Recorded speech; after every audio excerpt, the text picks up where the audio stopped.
This incredible Maisa I heard from Joey Haber. Incredible. There was once two brothers, well-known brothers, Reb Meilech Milezhensk and the Heilige Reb Zusha Anapoli. They were brothers, Talmidim of the Baal Shem.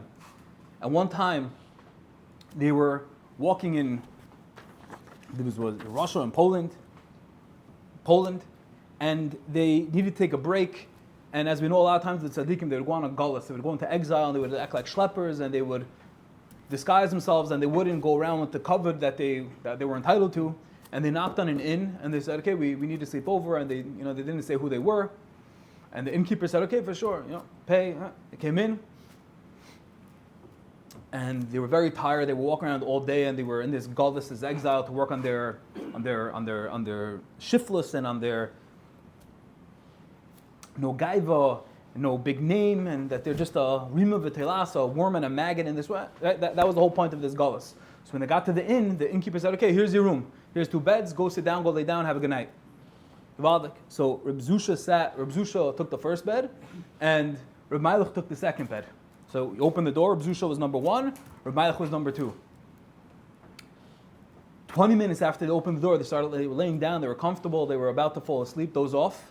All of a sudden the door barges open, and it's these drunken, intoxicated innkeepers. And they go to Reb Zusha, and they start waking him up, shaking him, and start dancing with him, and attacking him, and just being so violent with him. And they said, they said, I'm sorry. They walked out, and they went back to sleep. Another time, 20 minutes later, in comes the innkeeper. The door barges open. The drunk innkeeper, and again he goes to Reb Zusha, picks him up, starts shaking him, starts dancing with him, starts screaming at him. He's like, okay, give me a refund, get me out of here. And he said, no, I'm sorry. Walks out again. This happened a few more times. And finally, Reb Meilech, his brother, said, my dear brother, I feel bad for you. They keep on waking you up, and I'm getting some sleep, but every time I'm also disturbed. But I feel for you, and I'll get shaken up next time if they walk in. So Reb Zusha says, okay, fine, let's see what happens. So Reb Meilech goes to the first bed, and Reb Zusha goes to the second bed. The door barges open again, lo and behold, and it's the innkeeper. And the innkeeper, you hear them cheshbon, and he say, oh, something went on over here, it looks different. He said, you know what?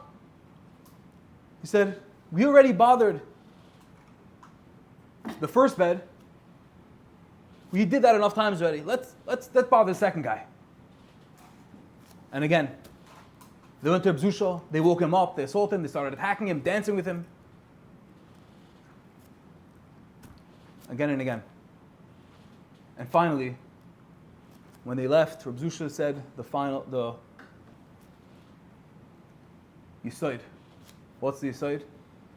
Said Reb Zusha to Reb Meilech. He said, Meilech, we see from here something very clear. Dvarim Brurim. If they want to dance with Zusha, they're going to dance with Reb Zusha no matter what Zusha does. If HaKadosh Baruch Hu wants I should be the one woken up, we can switch, we can dance, we can scream, we can cheshbon, we can calculate. If they're meant to bother me, they're meant to dance with me, they're going to dance with me, they're going to dance with Zusha. And that's the side